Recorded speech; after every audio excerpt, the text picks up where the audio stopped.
لوگ کہتے ہیں کہ حضرت یہ جو نیتا ودھائک ہوتے ہیں، یہ جو بڑے بڑے کرسیوں پہ اور پدوں پہ بیٹھے لوگ ہیں، یہ اصل میں کرپٹ لوگ ہیں اور یہی سارا گھوٹالہ کرتے ہیں۔ ہم نے کہا ٹھیک ہے، لیکن یہ جو آپ کی مسجدوں مدرسوں کے خزانے میں گھوٹالہ ہو جاتا ہے، یہ کون کرنے آتا؟ کہتے ہو سرکار بڑی چور ہے، اور یہ مسجدوں کے دروازوں سے جو چپل چوری ہو جاتی، ٹوائلٹ باتھ روم کے لوٹے غائب ہو جاتے ہیں، یہ بھی سرکار چرانے آتی ہے کیا؟ آج بہت سارے ہمارے بھائی ہوتے ہیں، وہ آ کر کے کہتے ہیں کہ حضرت کمائی ہو رہی ہے، پیسے آ رہے ہیں، لیکن سمجھ میں نہیں آتا کہ اتنے سارے پیسے آتے ہیں اور پھر کہاں چلے جاتے ہیں، ان میں برکت ہی نہیں ہوتی ہے۔ اب دن بھر اس کی ٹوپی اس کے سر، اس کی ٹوپی اس کے سر کرتے ہیں دکان کھول کر کے، اور اس طرح ہیرا پھیری دو نمبری کر کے دھندا کرتے ہیں، اور آپ وہاں پر سورہ یاسین کا کیلنڈر لگا دیں گے یا روزانہ سورہ یاسین کی تلاوت لگا دیں گے تو اس دکان میں برکت ہونے لگے گی۔ میرے بھائی میں کہتا ہوں پیسہ تو ہر کوئی کما لیتا ہے، مال ہر کوئی کما لیتا ہے بھائی، اگر آپ مرد ہونا تو آپ حلال کما کر کے دکھاؤ۔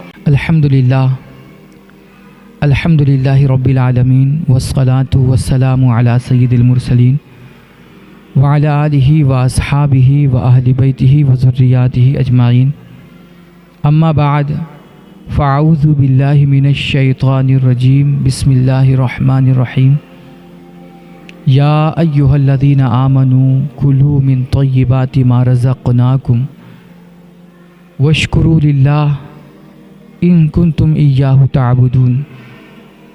وقال النبی صلی اللہ علیہ وآلہ وسلم ان اللہ طیب لا يقبل الا طیبا، او کما قال۔ صدق اللہ العظیم وصدق رسولہ النبی الامین المتین الکریم، ونحن علی ذلک لمن الشاہدین والشاکرین، والحمد للہ رب العالمین۔ آئیے ہم حضرات سب سے پہلے اپنے آقا و مولا حضور احمد مجتبی محمد مصطفیٰ علیہ تحیۃ و ثنا کی بارگاہ بے کس پناہ میں نہایت عقیدت، محبت اور احترام کے ساتھ درود پاک کا ہدیہ پیش کریں اور پڑھیں اللہم صلی علی سیدنا شفیعنا مولانا محمد وآلہ وبارک وسلم، صلاۃ و سلاما دائما علیک حبیبی یا رسول اللہ وعلی آلک و اصحابک یا حبیب اللہ صلی اللہ تعالی علیہ وآلہ وسلم۔ محترم حاضرین جمعہ، دیکھیے آج کل کی دنیا میں ہر انسان کی یہ خواہش ہے کہ وہ ترقی کرے، آگے بڑھے اور ایک کامیاب انسان بنے۔ بڑی اچھی خواہش ہے، ہونی چاہیے۔ ہمارا دین کسی کو اس سے منع نہیں کرتا، بلکہ اسلام تو باقاعدہ اس کی ترغیب دیتا ہے، ہمیں آپ کو وہ آمادہ کرتا ہے کہ کبھی بیکار مت بیٹھو، خالی مت بیٹھو، تم ہاتھ پیر چلاؤ، محنتیں کرو، پسینہ بہاؤ، اور تم دنیا کے ہر میدان میں، ہر فیلڈ میں جہاں جہاں تم جا سکتے ہو جاؤ، اور اپنی فیلڈ کے ایک ماہر اور ایکسپرٹ اور کامیاب انسان بن کر کے دکھاؤ۔ تو یہ خواہش کامیابی کی، ترقی کی، آگے بڑھنے کی، یہ خواہش کوئی بری خواہش نہیں ہے، بڑی مبارک خواہش ہے۔ لیکن سوال یہ ہوتا ہے کہ انسان جو کامیابی چاہتا ہے، آج کا انسان جو ترقی چاہتا ہے، وہ ترقی سمجھتا کس کو ہے؟ وہ کامیابی کہتا کس کو ہے؟ مانتا کس کو ہے؟ بہت سارے لوگ سمجھتے ہیں کہ زیادہ سے زیادہ پیسے جمع کر لینا، دولت اکٹھی کر لینا اور صرف جائیداد پراپرٹیاں بنا لینا، یہی شاید انسان کی کامیابی ہے۔ لیکن اگر یہی بات ہے، کامیابی اسی کو کہتے ہیں، تو ایسی کامیابی تو آج کل کے چور اور اچکے بھی حاصل کر لیتے ہیں، پیسہ تو ڈاکو اور گنڈے بھی جمع کر لیتے ہیں۔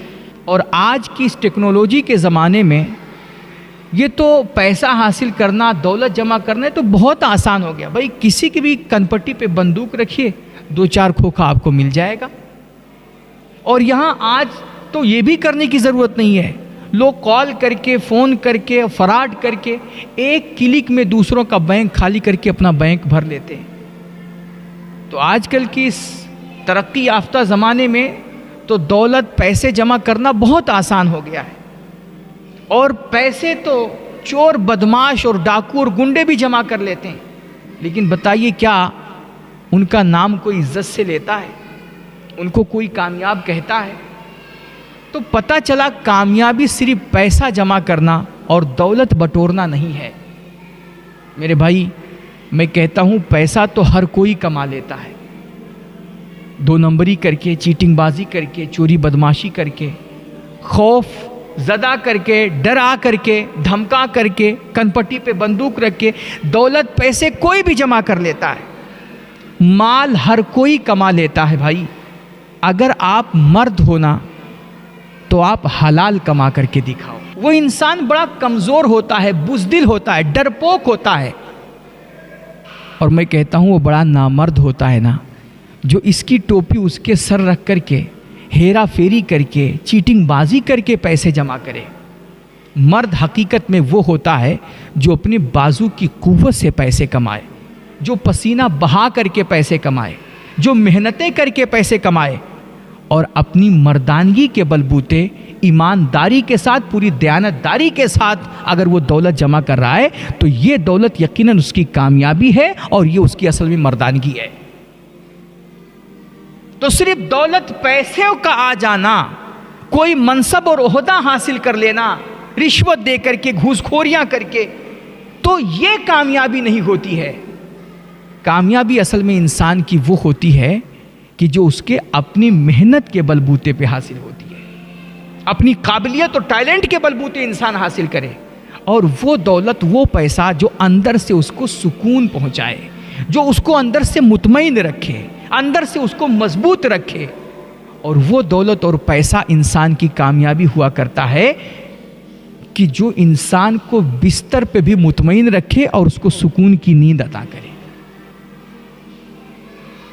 تو اس لیے آپ پیسہ کمائیے، ترقی کیجئے اور دنیا میں خوب آگے بڑھیے، بلکہ جہاں تک جا سکتے ہیں جائیے۔ اسلام آپ کے پیروں میں کبھی زنجیر نہیں ڈالے گا، مگر ہاں ایک بات یاد رکھیے کہ ترقی ان اصولوں پہ کیجئے جو اصول آپ کو اسلام دیتا ہے۔ ترقی ان راہوں پہ چل کر کے حاصل کیجئے جو راہ اللہ بتاتا ہے، اس کے رسول بتاتے ہیں۔ اور اگر اس طرح کی کامیابی اور دولت اور پیسے آپ اکٹھے کر رہے ہیں تو یہ پیسہ آپ کو دنیا میں بھی سرخرو رکھے گا، اور کل قیامت کے دن بھی آپ اللہ کے سامنے انشاءاللہ سرخرو ہوں گے۔ بڑی چیز ہے حلال کمانا۔ آج کے دور میں چونکہ میں دیکھ رہا ہوں کہ یہ زمانہ ایسا زمانہ آ گیا ہے نا میرے بھائی، اس دور میں حرام سے وہی انسان بچ سکتا ہے جس کو اللہ بچائے، ورنہ میں نے کہا تھا کہ آج چاہے کوئی سیاسی طبقہ ہو، تجارتی طبقہ ہو، یا خود ہمارا مذہبی طبقہ ہو، یار یہ حرام کاری کی جو آگ ہے نا، یہ ہر کسی کو اپنے لپیٹ میں لیے ہوئے ہے۔ بڑے بڑے اونچی پگڑیوں، جبے قبے والے حضرات بھی، اور چاہے کوئی امیر ہو، غریب ہو، گورا ہو، کالا ہو، چھوٹا ہو، بڑا ہو، کوئی بھی انسان ہو، یار وہ اس وبا سے، اس بلا سے محفوظ نہیں ہے۔ لوگ کہتے ہیں کہ حضرت یہ جو نیتا ودھائک ہوتے ہیں، یہ جو بڑے بڑے کرسیوں پہ اور پدوں پہ بیٹھے لوگ ہیں، یہ اصل میں کرپٹ لوگ ہیں اور یہی سارا گھوٹالہ کرتے ہیں۔ ہم نے کہا ٹھیک ہے، لیکن یہ جو آپ کی مسجدوں مدرسوں کے خزانے میں گھوٹالہ ہو جاتا ہے، یہ کون کرنے آتا ہے؟ کہتے ہو سرکار بڑی چور ہے، اور یہ مسجدوں کے دروازوں سے جو چپل چوری ہو جاتی ہے، ٹوائلٹ باتھ روم کے لوٹے غائب ہو جاتے ہیں، یہ بھی سرکار چرانے آتی ہے کیا؟ اور میرے بھائی، یہ صرف اعلیٰ عہدوں پر بیٹھے ادھیکاری اور سرکاری لوگ ہی کرپٹ نہیں ہوتے ہیں۔ ہمارے یہاں تو وہ 200-300 روپے میں مزدوری کرنے والا جو مزدور ہوتا ہے نا، وہ بھی اسی طاق میں رہتا ہے کہ ہمارا مالک کہیں 10-15 منٹ کے لیے اگر چلا جائے تو تھوڑا ہم بیٹھ کر کے آرام کریں، باقی ہماری مزدوری تو بن ہی رہی ہے۔ کاموں میں کاہلی، سستی، اپنی ذمہ داریوں سے غفلت، ایمانداری کا نام نہیں، دیانتداری کا نام نہیں، یعنی کہ وہ کام جو ہمارا اپنا پیشہ ہے، کہ جس کے ذریعے سے ہماری روزی روٹی چلتی ہے، ہم اس میں بھی اپنی ذمہ داریاں مکمل طور پہ نہیں نبھاتے کہ کم سے کم ہماری تنخواہ تو حلال ہو جائے۔ پھر کیا ہوتا ہے؟ یہی حرام کے پیسے اور یہی حرام کی مزدوریاں اور یہی حرام کی کمائیاں جب لے کر کے ہم اپنے گھر آتے ہیں، خود بھی کھاتے ہیں، اپنے بچوں کو بھی کھلاتے ہیں، تو کیا ہوتا ہے کل یہی ہمارے بچے جب جوان ہوتے ہیں اور ہمارا ہاتھ پیر کام کرنا بند ہوتا ہے، ہمارا جسم لاغر ہوتا ہے، ہم بوڑھے ہوتے ہیں، تو یہی حرام کی کمائی پہ پلے ہوئے ہمارے بچے ہمارے سامنے جب آنکھ لال کر کے کھڑے ہوتے ہیں اور ہمیں جھڑکتے ہیں، ڈانٹتے ہیں، گالیاں دیتے ہیں اور ہمیں نظر انداز کرتے ہیں نا، تو اس وقت انسان کو احساس ہوتا ہے کہ حرام کی کمائی کا نتیجہ کیا ہوتا ہے۔ میرے بھائی، اگر اپنا بڑھاپا محفوظ رکھنا چاہتے ہو اور زندگی میں سکون اور چین چاہتے ہو، عزت چاہتے ہو، خبردار آپ بھوکے سو لینا، ایک وقت خالی پیٹ سو جانا، لیکن کبھی بھی اپنے گھر میں حرام کا ایک پیسہ لے کر کے مت آنا، ایک پیسہ بھی حرام کی کمائی نہ خود کھانا نہ اپنے بچوں کو کھلانا، ورنہ کہتے نا کہ انسان شراب پیتا ہے تو اس کا گردہ خراب ہو جاتا ہے، اور انسان اسموکنگ کرتا ہے تو اس کا پھیپھڑا خراب ہوتا ہے۔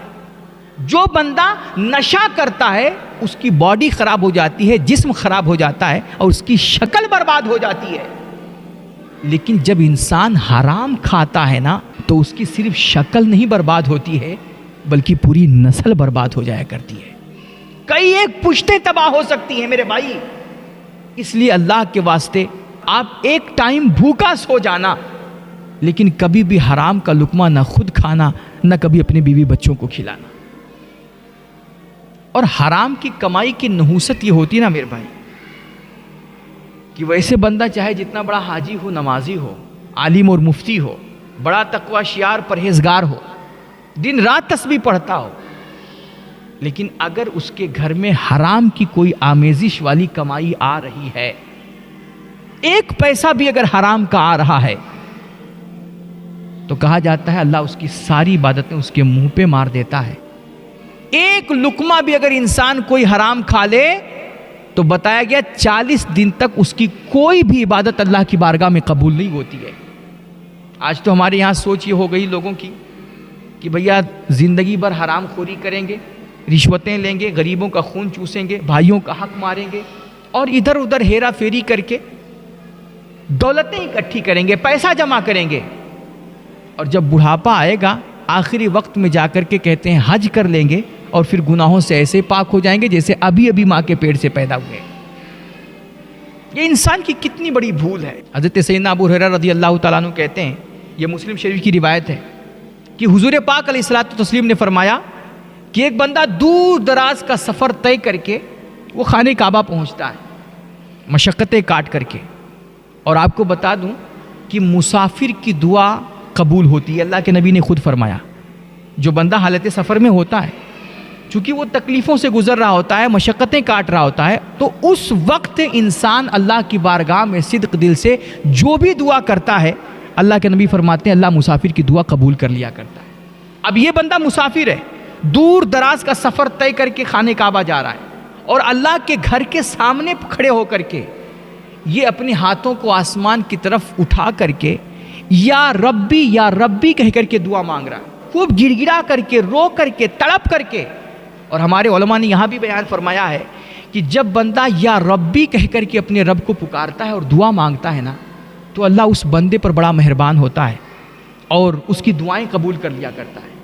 اب دیکھیے بندہ مسافر بھی ہے، دور دراز کا سفر طے کر کے جا رہا ہے، پھر خانہ کعبہ کے سامنے کھڑے ہو کر کے نہایت تذلل اور انکساری کے ساتھ، تواضع کے ساتھ، گڑ گڑا کر کے اللہ کی بارگاہ میں ہاتھ پھیلا کر کے یا ربی کر کے دعا مانگ رہا ہے۔ لیکن حضور فرما رہے ہیں وَمَطْعَمُهُ حرام وَمَلْبَسُهُ حرام وَمَرْكَبُهُ حرام وَغُذِّيَ بِالْحَرام فَأَنَّى يُسْتَجَابَ لَهُ۔ اللہ اکبر۔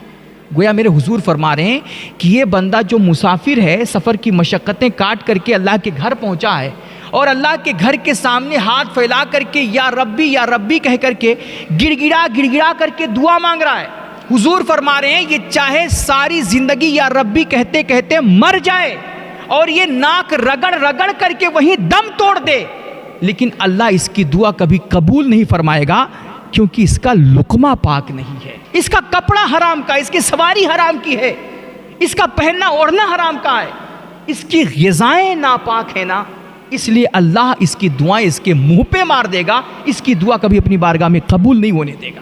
آپ حرام کھا کر کے، حرام خوریاں کر کے آپ نماز پڑھو، عبادتیں کرو، تسبیح پڑھو، درود پڑھو، اور سوچو کہ ہم حرام کی کمائیوں پہ پل کر کے بعد میں سجدہ کر کے اللہ کو راضی کر لیں گے، تو یہ کبھی ہو نہیں سکتا میرے بھائی۔ اسی لیے اللہ کا قرآن ارشاد فرما رہا، یا ایھا الذین آمنوا کلوا من طیبات ما رزقناکم، کہ ایمان والو تم ہمیشہ پاک غذائیں کھایا کرو، تھوڑا کھاؤ لیکن صاف ستھرا کھاؤ، اچھا کھاؤ، بہتر کھاؤ، ورنہ یہ جو حرام کی کمائی اور ناپاک غذائیں ہوتی ہے نا، ایک تو عبادتوں کی لذت چھین لیتی ہے، اور اس کی نحوست ایک دوسری یہ ہوتی ہے کہ یہ نیکیوں کی نفرت دل میں ڈال دیا کرتی ہے۔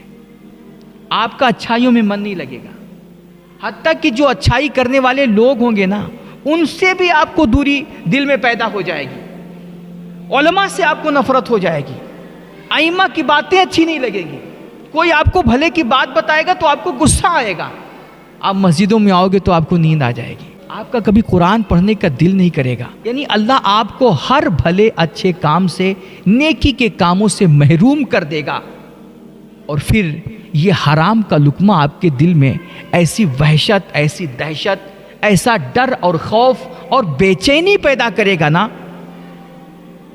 کہ آپ کو زندگی بھر کبھی قرار نہیں آئے گا، آپ سکون سے زندگی نہیں گزار پاؤ گے۔ اس کے الٹا جب آپ حلال کماؤ گے، محنت کر کے کماؤ گے، پسینہ بہا کر کے کماؤ گے، ایمانداری اور دیانت داری کے ساتھ کام کر کے جب کمائیاں حاصل کرو گے، تو آپ اگرچہ تھوڑا کماؤ گے نا، لیکن اس میں سکون ملے گا، اس میں آپ کو قرار ملے گا۔ اور پھر حلال کمائی میں اس کی سب سے بڑی خوبی یہ ہے کہ اس میں ٹکاؤ ہوگا، اس میں برکتیں ہوں گی۔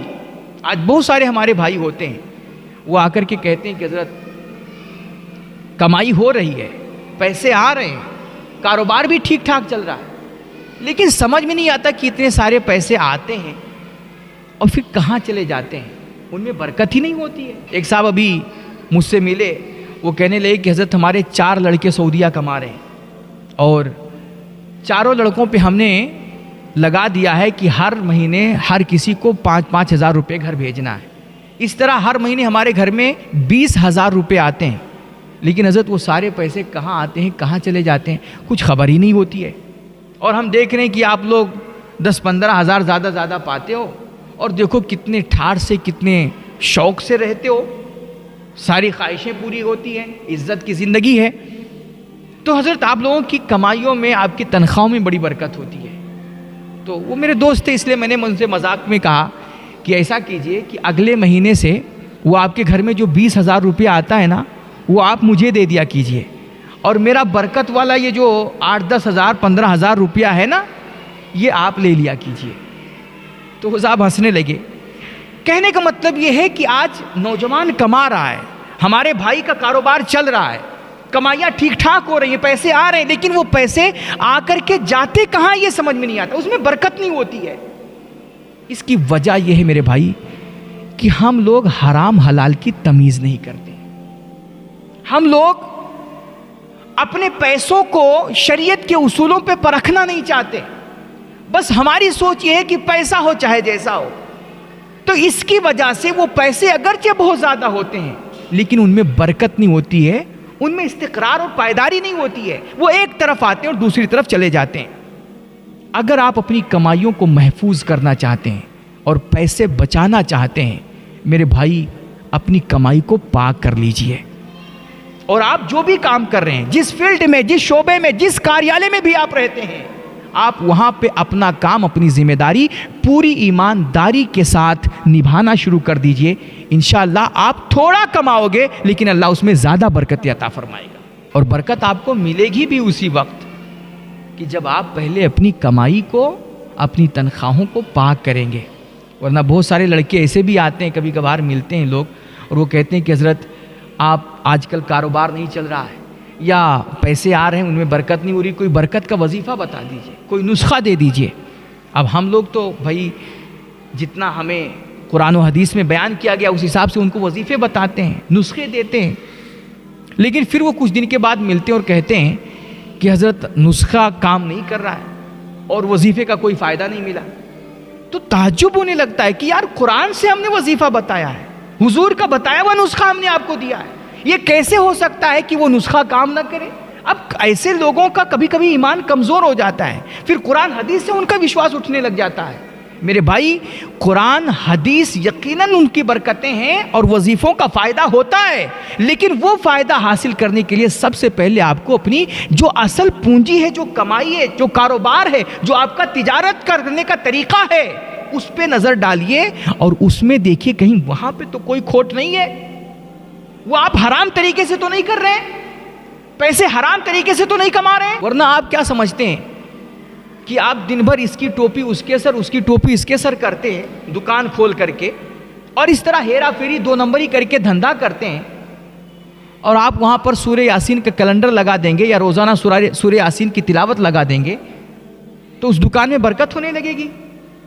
اور اس برکت کا کیا مطلب آپ سمجھتے ہیں کہ مان لیجئے پہلے دن بھر میں 4 مرغا پھنساتے تھے تو اب سورہ یاسین کی تلاوت کی برکت سے 10 مرغا پھنسانے لگیں گے، معاذ اللہ۔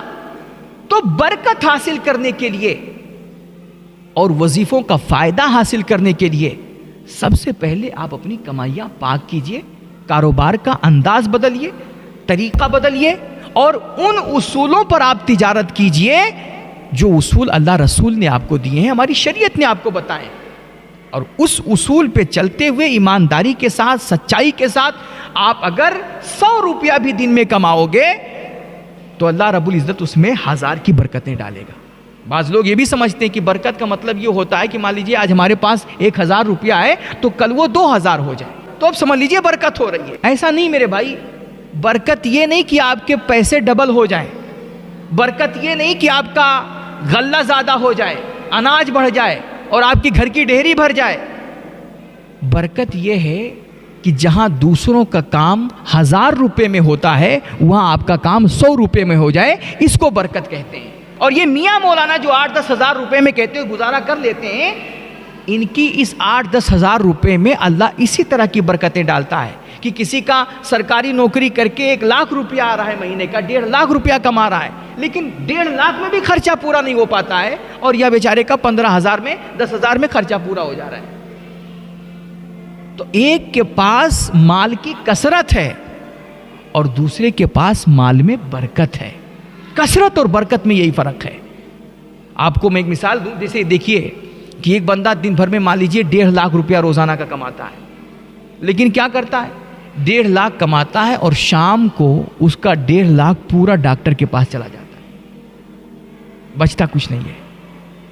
اور ایک بندہ ہے کہ جو محنتیں کر کے، فاوڑا چلا کر کے، مزدوریاں کر کے، پسینہ بہا کر کے دن میں صرف 150 روپیہ کماتا ہے، پھر اس میں سے وہ 100 روپیہ خرچہ کرتا ہے اور روزانہ کا 50 روپیہ بچا لیتا ہے۔ آپ بتاؤ برکت کس کی زندگی میں ہو رہی ہے؟ وہ 1.5 لاکھ کماتا ہے، بچتا 1 پیسہ نہیں ہے، اور یہ 150 روپیہ صرف کماتا ہے لیکن روز کا 50 روپیہ بچا لیتا ہے، تو یقیناً برکت اس کو مل رہی ہے۔ اور امیر یہ ہے، امیر وہ نہیں 1.5 لاکھ کمانے والا، امیر یہ 150 روپیہ کمانے والا ہے۔ تو پتا چلا کہ اگر آپ برکت چاہتے ہیں تو آپ کو اپنی کمائیوں کو پاک کرنا پڑے گا، اپنے کاموں میں آپ کو ایمانداری دکھانی پڑے گی اور دیانتداری کے ساتھ اپنی ذمہ داریاں نبھانی پڑیں گی۔ ورنہ وہ واقعہ مشہور ہے نہیں، حضرت بہلول دانا اور حضرت جنید بغدادی کا بیان کیا جاتا ہے کہ ایک دفعہ حضرت بہلول دانا دریائے دجلہ کے کنارے بیٹھے ہوئے تھے۔ وہ مجذوب آدمی تھے، دنیا انہیں ویسے تو پاگل اور دیوانہ سمجھتی تھی، مگر حقیقت میں یہ لوگ اللہ کے عشق اور اس کی محبت میں شرسار لوگ ہوتے ہیں، وہ اپنی مستی میں مست ہوتے ہیں۔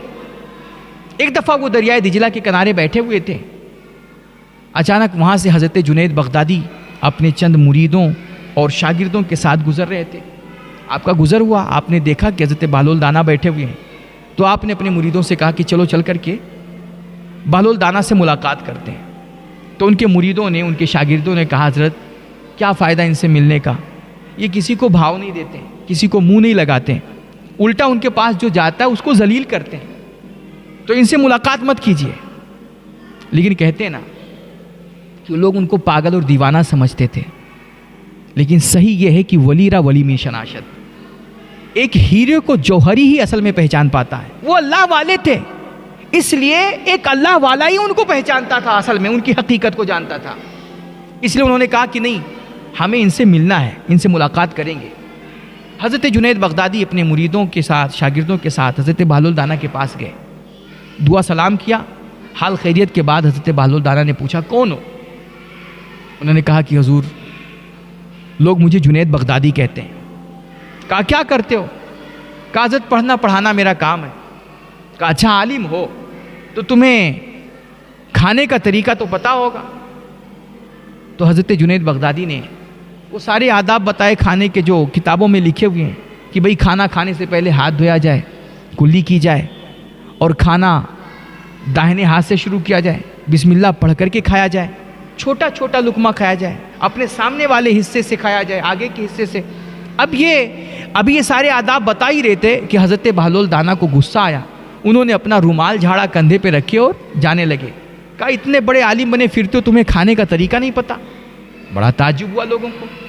شاگردوں نے کہا حضرت دیکھو ہم نے کہا تھا نا کہ یہ جو ان کے پاس جاتا ہے ذلیل بڑا کرتے ہیں، کیا فائدہ ان سے ملاقات کرنے کا؟ تو حضرت جنید بغدادی نے کہا نہیں، ہم ان سے دوبارہ ملیں گے.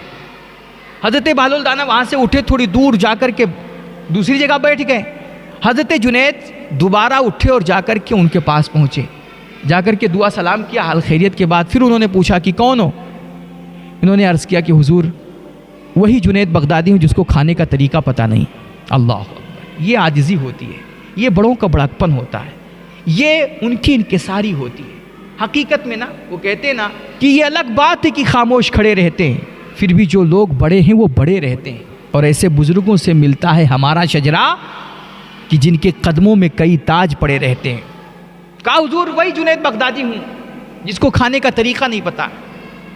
کہا اچھا کھانے کا طریقہ نہیں پتا تو کم سے کم بات چیت کا طریقہ تو پتہ ہی ہوگا. آپ نے عرض کیا کہ حضور مجھے جو معلوم ہے وہ یہ کہ بات کرنے سے پہلے بہتر ہے کہ درود پڑھ لیں، حمد کر لیں، ثنا کر لیں، اور جب بات کریں تو نرم لہجے میں بات کریں، حق اور سچی بات کریں، صاف ستھری بات کریں، اور لوگوں کے عقلوں کے مطابق بات کریں.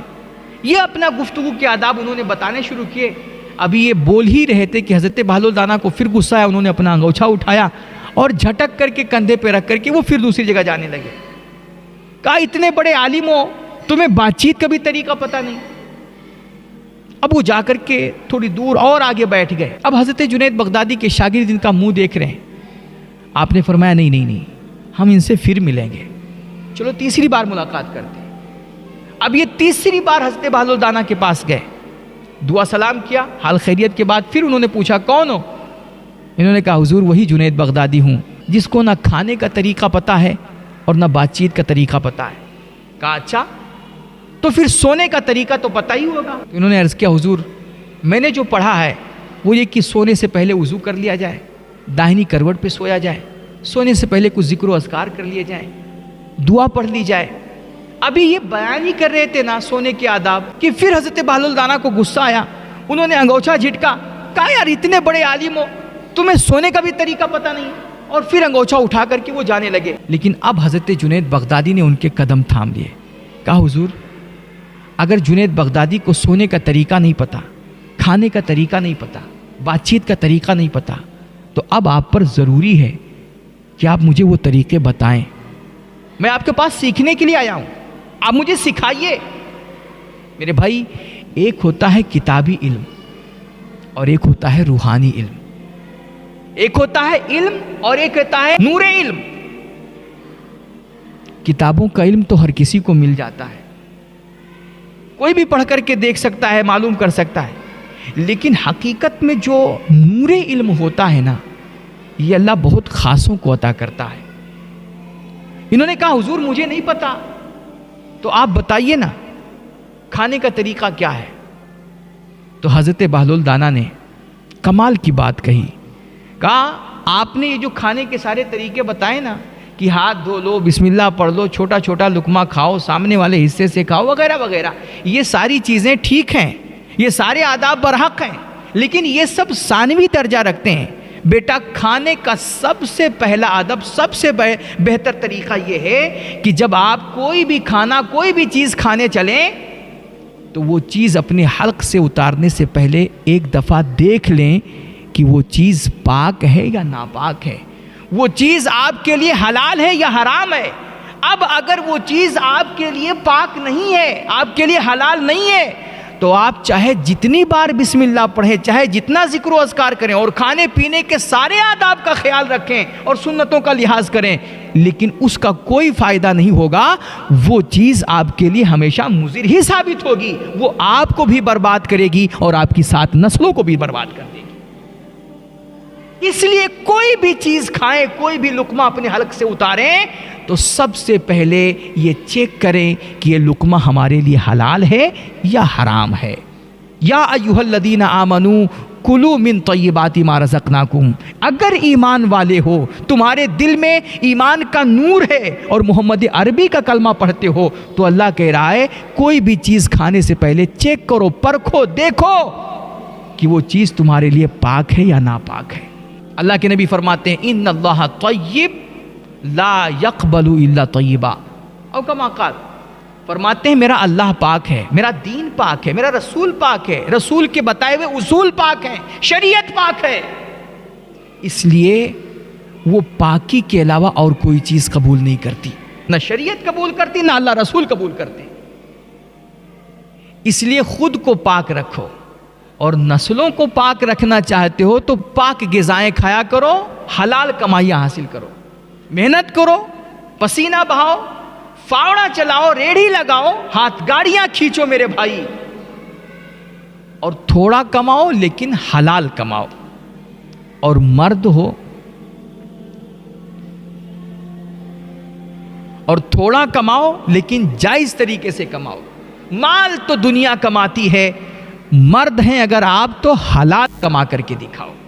اللہ ہم سب کو ان باتوں پہ عمل کی توفیق رفیق عطا فرمائے، اور ہمارے کہنے میں، بولنے میں جو کسی قسم کی کوئی لغزش ہوئی ہو، غلطی ہوئی ہو، مولا اپنے فضل و کرم سے اسے معاف فرمائے۔ وآخر دعوانا ان الحمدللہ رب العالمین۔ السلام علیکم۔